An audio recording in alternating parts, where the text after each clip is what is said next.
बोल वृंदावन बिहारी लाल की जय। ब्रज समुद्र मथुरा कमल, वृंदावन मकरंद। ब्रज वनता सब पुष्प हैं, मधुकर गोकुल चंद्र। बोलो कन्हैया लाल की जय।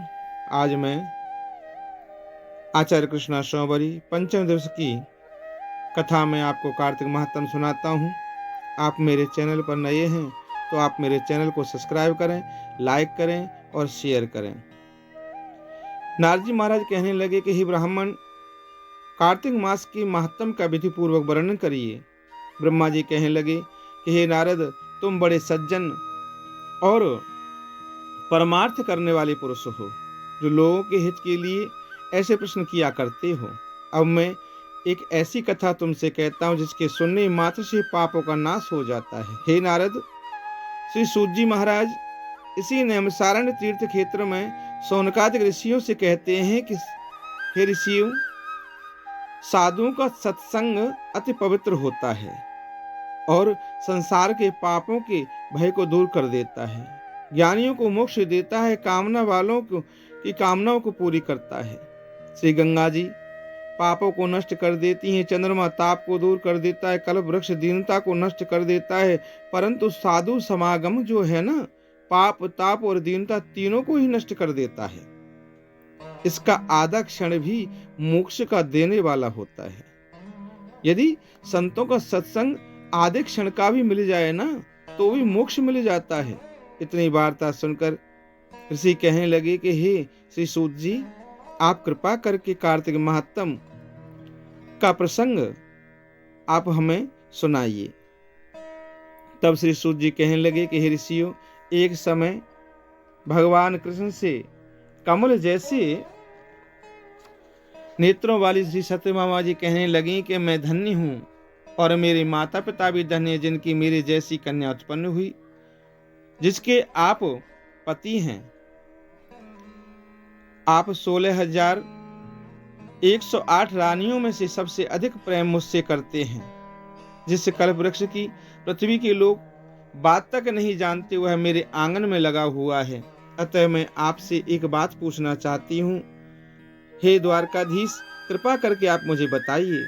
आशा है मेरे हित के लिए आप वह बात मुझे अवश्य बताने की कृपा करेंगे। इतनी बात सुनकर श्री कृष्ण भगवान सत्यभामा जी का हाथ पकड़कर कल्प वृक्ष के नीचे ले गए और कहने लगे कि हे सत्यभामे, सब रानियों में तुमसे सबसे ज्यादा प्रेम करता हूं। तुम्हारे स्नेहवश मैंने इंद्र से विरोध करके यह कल्प वृक्ष स्वर्ग से लाकर तुम्हारे आंगन में लगाया है। मैं तुम्हारे लिए अदेय भी दे सकता हूँ, अकथ्य भी कह सकता हूँ। अब तुम मुझसे यदि गुप्त से गुप्त बात पूछोगी तो भी वह मैं तुम्हें बतलाऊंगा। सत्यभामा कहने लगी कि हे स्वामी, पिछले जन्म में मैंने ऐसा कौन सा पुण्य कर्म किया जिसके कारण आपकी मैं अर्धांगिनी बनी और गरुड़ पर बैठकर के आपके साथ इंद्रादि लोकों को भी मैं जा सकती हूँ। पहले जन्म में कौन थी, किसकी कन्या थी, आप विस्तार पूर्वक कहिए। भगवान श्री कृष्ण कहने लगे, हे सत्यभामे, तुम ध्यान पूर्वक सुनो, मैं सब वृत्तांत विस्तार से कहता हूँ। पहले सतयुग के अंत में मायापुर के अत्रि कुल में वेद तथा शास्त्रों का जानने वाला देव शर्मा नाम का एक ब्राह्मण रहता था। वह सूर्य भगवान का परम भक्त था तथा दिन रात अतिथियों की सेवा में लगा रहता था। इसके कोई पुत्र नहीं था, परंतु बड़ी आयु में उसके एक कन्या उत्पन्न हुई जिसका नाम गुणवती था। देव शर्मा ने चंद्र नामक अपने एक शिष्य के साथ अपनी कन्या गुणवती का विवाह कर दिया। चंद्र पिता के समान उसकी सेवा करता था। एक दिन देव शर्मा अपने दामाद के साथ लकड़ियां काटने के लिए हिमाचल के समीप गया। वन में इधर उधर फिरते हुए उन्होंने एक महाभयंकर राक्षस को देखा। उसको देख के दोनों भागने में असमर्थ हो गए और दोनों ही उस राक्षस के हाथ से मारे गए। परंतु उस क्षेत्र के प्रभाव और अपने कर्मों के कारण हमारे वैकुंठ धाम को प्राप्त हो गए, क्योंकि जैसे मेघ से बरसा हुआ जल सब नदियों द्वारा समुद्र में प्रवेश कर जाता है, वैसे ही गणेश, शिव, सूर्य, विष्णु किसी भी देवता की उपासना की जाए हमको ही प्राप्त हो जाता है। इसी प्रकार से वे दोनों सूर्य के भक्त हमारे दूतों द्वारा विमान में बैठाकर हमारे लोक को प्राप्त हो गए। उन दोनों का मरण सुनकर गुणवती बड़ा रुदन करने लगी और पुकारने लगी कि हे पिता, हे पति, तुम्हारे बिना मेरा निर्वाह कैसे होगा? मैं किस प्रकार जीवित रह सकूंगी? तुम मुझे छोड़ करके कहाँ चले गए? मेरे अन्न तथा भोजन का प्रबंध कैसे होगा? मेरे लिए अब कोई ठिकाना न रहा। इस प्रकार विलाप करती हुए अचेत होकर वृक्ष की तरह भूमि पर गिर पड़ी।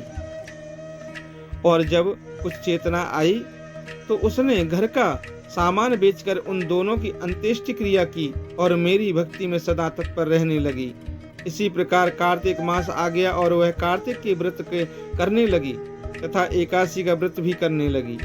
यह दोनों ही व्रत भगवान को अति प्रिय है तथा मुक्ति और ऐश्वर्य को देने वाले हैं। कार्तिक मास में तुला के सूर्य में जो प्रातःकाल स्नान करते हैं, जागरण तथा दीपदान करते हैं, उनके महापातक नाश हो जाते हैं। जो मंदिर में जाकर झाड़ू देते हैं या भगवान की पूजा करते हैं, वह जीवन मुक्त हो जाते हैं। जो तुलसी के वन की पालना करते हैं, वह फिर इस संसार में आकर के जन्म नहीं लेते। एक दिन वह ज्वर से पीड़ित हो गई, तब भी दुर्लभ शरीर से उसने गुणवती गंगा स्नान को गई। अतएव गंगा जी में प्रवेश करते ही शीत के मारे से सबकी उसकी देह सारी कांपने लगी और वह शिथिल होकर वहीं गिर पड़ी। उसी समय हमारे दूत सुंदर विमान में बिठा करके उसको हमारे धाम में ले आए। यह कार्तिक की व्रत का ही प्रभाव था।